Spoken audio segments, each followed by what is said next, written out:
And a player, when you consider the people I've talked to, there's much more interest in wanting to acquire players with term if you can.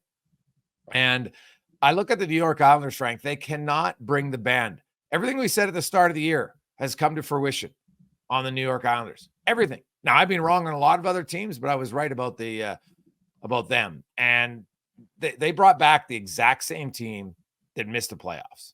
Right now, we traded for Bo. You had Bo Horvat for a long time. Okay, it's not an argument. It's the same team. And the one guy, Frank, if I was the Islanders, and I think you would have lots of interest from other teams, is Brock Nelson. And it's not that I'm trading Brock Nelson because he isn't good, but they need to get they need to retool that team. They have no choice. And I don't think they have a lot of guys that have trade value, but he has trade value. And you could get him for two runs. If I'm the Islanders, I would look at, if I was other teams, I would start calling to see what the interest would be. Man, it goes against everything that it feels like the Islanders think, which is they have a better team. Like, we have this mound of evidence to suggest that the Islanders are just a mediocre to below average team. And they're clinging to this idea of 4 years ago, they went to back-to-back East finals, and that if they get in, they could get there. And some of it's on the strength of their goalie. Every single move that they've made, whether it's been trading for and then extending Horvat, or all of the guys that they've re-signed and kept, I know that Lou Lamoriello is loyal, but it seems like almost to a fault now. Like, how many times do you need to see the same thing before you realize that this team is just okay? The Islanders are who they are. The definition of mid. Yeah, like the last 3 years, Frank, including this season, the Islanders are 20th in points percentage. They have 102 wins in 221 games. They don't even win half their games. That's who they are. And because that core has been the same core. They have an elite goalie. It doesn't matter. Right? It's just how it is. And they need to wake up and realize that that's who they are. Right? They're not good enough. Point blank. They're simply not good enough. They're 26th in offense, Frank. What do we say? They can't score.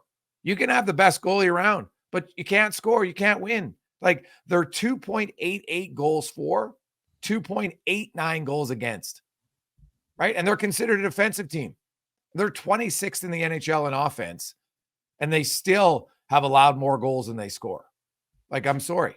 That's just, they're not good enough. Now, defensively, I think they're 10th in that time, so that's fine. But it's not good enough because you can't outscore your good defense. Like, it's a reality check for the Islanders. And if they don't, their fans need to be calling for this because their team is not improving. It's not. And who's the young guys that are coming? Yeah, I'm not seeing it. Yeah. Like, honestly, Brock Nelson, if I was an opposing GM, it makes a lot of sense. He makes a lot of sense. He's a really good player. I'm not saying that you trade him because he's not good. You're trading him because he's going to help you, because he can't help you.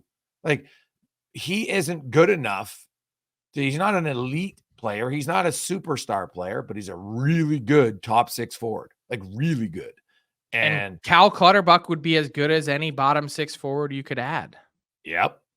Yeah, and he's a guy that, for whatever reason, chips in an odd number of playoff goals for someone who barely scores more than 5 a year. Yeah. In 2021, he had as many goals in the postseason as he did in the regular season. I don't know why that is. He's got 12 career playoff goals. Yeah. And that's their problem. Like, he's a pending UFA. So is Matt Martin. Guys like Mike Riley, Sebastian Aho, Robert Bortuzzo. Like, but wouldn't you be shocked if they end up selling? I would. Well, I'll be shocked if they don't sell, because if they don't sell, then guess what? It's time for them to make a GM change, because he's clearly out of touch with where today's NHL is if he doesn't sell some pieces off at the deadline. They are 9 points back with 3 games in hand. Yeah, and how many teams ahead of them? 1, 2, 3.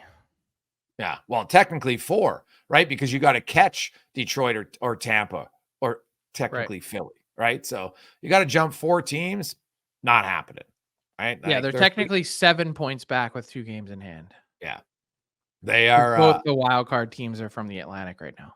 Yeah, so if you go to Philly, right? Like it's not and it's 2 games in hand on Philly. So I don't see it. Like they're 3-4-3 in their last 10. They're going nowhere. Patrick Watt came in and good for him, but he's not a miracle worker. Like you can't just magically have high-end offensive guys if you don't have high-end offensive guys. Right? Minus 28 goal differential. Yeah, they can't score. So 16 regulation wins. Oh, dude. Like Noah Dobson. The Sens have 3 more than that. Yes. Yeah. The Islanders, sorry, Islander fans. Your team isn't competitive. You have a great fan base, but you should be demanding change. What Lou's done in New Jersey is irrelevant to today. It's irrelevant. What you did 3 years ago for the Islanders is irrelevant today. What's up, hockey fans? If you enjoyed that video, then you need to be hitting the subscribe button right here at Daily Faceoff. Exclusive interviews and analysis from our hockey insider Frank Seravalli, fantasy updates from Brock Sagan, and a daily live show at noon Eastern, Monday through Friday. You don't want to miss any of the fantastic content, so hit that subscribe button.